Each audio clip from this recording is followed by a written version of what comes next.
एक बार गौतम बुद्ध अपने आश्रम में अपने सभी शिष्यों को शिक्षा दे रहे थे कि दुनिया की सबसे तेज छुरी हमारी जबान है और दुनिया के सबसे खतरनाक हथियार हमारे शब्द है, जो बिना किसी का खून बहाए लोगों को अंदर ही अंदर मार सकते हैं। हमारे शब्द हमारी ताकत हो सकते हैं, लेकिन यह हमारी सबसे बड़ी कमजोरी भी हो सकते हैं अगर हमें नहीं पता कि कब, कहां और क्या और कितना बोलना है। यदि हम सही समय पर सही इरादे के साथ सही शब्दों का प्रयोग करते हैं तो यह हमें एक सफल व्यक्ति बनाता है। लेकिन अगर हम सही समय पर सही इरादे से सही शब्दों का इस्तेमाल नहीं करते तो यह हमारे जीवन को नर्क से बदतर बना सकता है। तो दोस्तों, आज की स्टोरी के माध्यम से मैं आपको बताने वाला हूँ कि चुप रहकर कैसे हम अपने जीवन को बदल सकते हैं। चुप रहने की शक्ति का एहसास इस वीडियो में होने वाला है। शुरू करने से पहले कमेंट बॉक्स में नमो बुद्धाय लिखकर वीडियो को लाइक जरूर करें। तो चलिए शुरू करते हैं इस कहानी को। जापान में एक बहुत ही प्रसिद्ध बौद्ध भिक्षुक रहा करते थे। उनका नाम रिसाई था। रिसाई अकेले रहते थे। दुनिया के शोर शराबे से दूर जंगल में वो रहते थे और वह बड़े ही ध्यानी और प्रभु भक्त व्यक्ति थे, इसलिए वह पूरे जापान में बहुत अधिक प्रसिद्ध थे। एक दिन एक राजकुमार रिसाई के पास आया और बोला, ए प्रिय भिक्षु, मैं हमेशा थका हुआ, निराश और परेशान महसूस करता हूँ। मेरा मन बहुत अशांत रहता है। हालांकि मेरे पास सब कुछ है, दौलत, शोहरत, सुख सुविधाएं जो हर व्यक्ति चाहता है या पाने की इच्छा करता है, लेकिन फिर भी मेरे अंदर इतनी अशांति और चिंता क्यों है? रिसाई ने उसकी बात बहुत ही ध्यान पूर्वक सुनी और कुछ सोचने के बाद कहा, तुम इस प्रश्न का उत्तर जानते हो, बस तुमने कभी इस प्रश्न को हल करने की कोशिश नहीं की है। रिसाई ने आगे कहा, एक रिसर्च करना चाहता हूं, क्या तुम मेरा साथ उसमें दोगे? इस रिसर्च के बाद तुम्हारे जीवन में किसी भी तरह की अशांति और चिंता नहीं रहेगी। ये बातें सुनकर राजकुमार बहुत हैरान था। उसने रिसाई से कहा, बताइए मुझे क्या करना होगा? अपने मन की शांति के लिए मैं कुछ भी करने को तैयार हूँ। राजकुमार की इन्हीं बातों को सुनकर भिक्षु ने कहा, तो फिर आप अगले 15 दिन के लिए मेरे आश्रम में रहोगे और एक सामान्य व्यक्ति की तरह अपना जीवन व्यतीत करोगे और इन 15 दिनों में तुम अकेले और चुपचाप रहोगे, जितना हो सके कम बोलोगे। राजकुमार उस भिक्षु की बातें सुनकर सहमत हो गया। पहले दिन राजकुमार को लगा कि उसका मन सामान्य से अधिक अशांत और विचलित है। उसके मन में तरह तरह के विचार आ रहे हैं और वह आम लोगों की तरह जीवन जीने में असहज महसूस कर रहा है। उसे अंदर से बोलने की इच्छा हो रही थी, लेकिन वह चुपचाप रहा। उसके मुंह से एक भी शब्द नहीं निकला, बस वह चुपचाप बैठा रहता। लेकिन रात होते होते उसे अंदर ही अंदर शांति का अनुभव होने लगा। उसके लिए यह अनुभव अजीब था। वह खुद से पूछ रहा था कि वह अंदर ही अंदर इतना खुश क्यों है और उसकी आंतरिक बेचैनी और चिंता कम क्यों होने लगी है। अगले दिन राजकुमार अकेला चुपचाप बैठा रहा और वह प्रकृति को निहार रहा। यह पौधों को, फूलों को, आकाश में उड़ रहे पक्षियों को।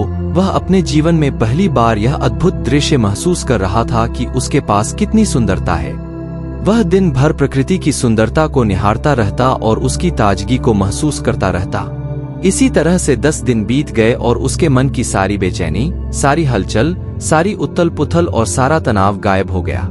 11वें दिन की सुबह राजकुमार फिर से एकांत में बैठ गया और कुछ ही मिनटों में उसकी आंखों अपने आप बंद हो गई और वह गहरे ध्यान में चला गया। वह पूरे दिन वहीं पर आंखें बंद करके बैठा रहा और गहरे ध्यान में डूबा रहा। ना कोई शब्द, ना कोई चिता। राजकुमार भीतर से असीम शांति और आनंद से भर गया। राजकुमार अपने बाकी के 4 दिन इसी तरह गहरे ध्यान में व्यतीत करने के बाद 15 दिन बाद रिसाई के सामने प्रस्तुत हुआ और रिसाई को प्रणाम करके बोला, प्रिय भिक्षु, मुझे उत्तर मिल गया कि मेरे मन में इतनी उथल पुथल और चिंता क्यों थी। मैं जान गया कि मेरा मन इतना अशांत और विचलित क्यों था। रिसाई मुस्कुराते हुए पूछा, बताओ क्या उत्तर मिला तुम्हें? राजकुमार ने कहा, मैं आवश्यकता से अधिक बातें करता था। मैं किसी पर भी अपने शब्द और ऊर्जा व्यर्थ करता था। मैं दिन भर अपने लोगों से फालतू की बातें करता रहता और फिर उन्हीं के बारे में अकेले में सोचता रहता और ज्यादातर समय नकारात्मक ही सोचता रहता। इस तरह मैं बस अपना समय बर्बाद कर रहा था।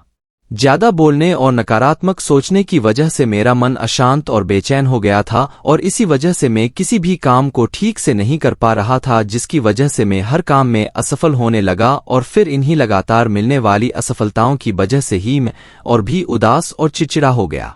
इन्हीं सभी चीजों की वजह से मेरा जीवन नष्ट हो रहा था, लेकिन यहाँ पर बिताए हुए 15 दिन मेरे लिए पूरी तरह से अलग थे। मुझे कुछ अलग ही एहसास यहाँ पर हो रहा था। अब मुझे ऐसा लग रहा है मैं अपना जीवन पूरी तरह से जी रहा हूं, लेकिन इससे पहले मैं अपना जीवन गलत तरीके से जी रहा था। और मैंने यह भी सीखा कि हमें सिर्फ ध्यान करने की जरूरत नहीं है। ध्यान अपने आप होता है जब हम इस शांत और मौन होते हैं। ध्यान के पिछले कुछ दिनों के दौरान मैंने जो पहली चीज सीखी वह यह है कि मनुष्य के जीवन के सबसे महत्वपूर्ण घटना स्वयं को जानना है। यह सुनकर रिसाई ने कहा, सिर्फ तुम ही नहीं, दुनिया में ज्यादातर लोग जरूरत से ज्यादा बोलते हैं। आज भी लोग ज्यादातर समय केवल एक दूसरे को नीचा दिखाने के लिए ही बोलते हैं। कुछ लोग ना चाहते हुए भी बातें करते हैं और अपना जीवन बर्बाद कर लेते हैं। रिसाई ने राजकुमार को चुप रहने का महत्व समझाते हुए कहा, एक बार गौतम बुद्ध से उनके शिष्यों ने पूछा, प्रिय बुद्ध, आप ज्यादातर समय चुप क्यों रहते हैं?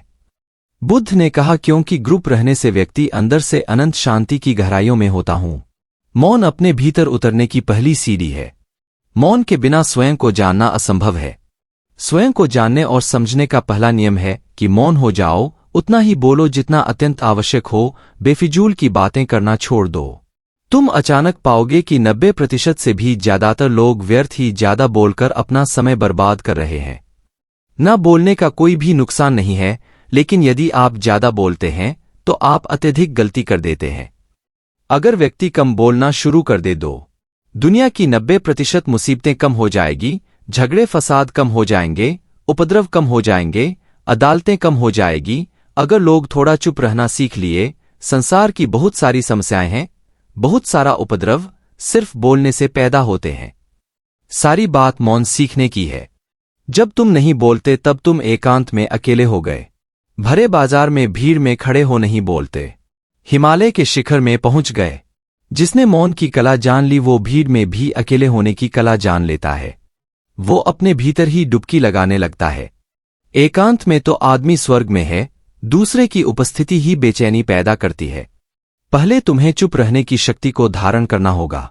इससे तुम अधिकतर ऊर्जा को बचा लोगे और फिर इस स्थिति में पहुंच जाओगे कि तुम कम बोलने लगोगे।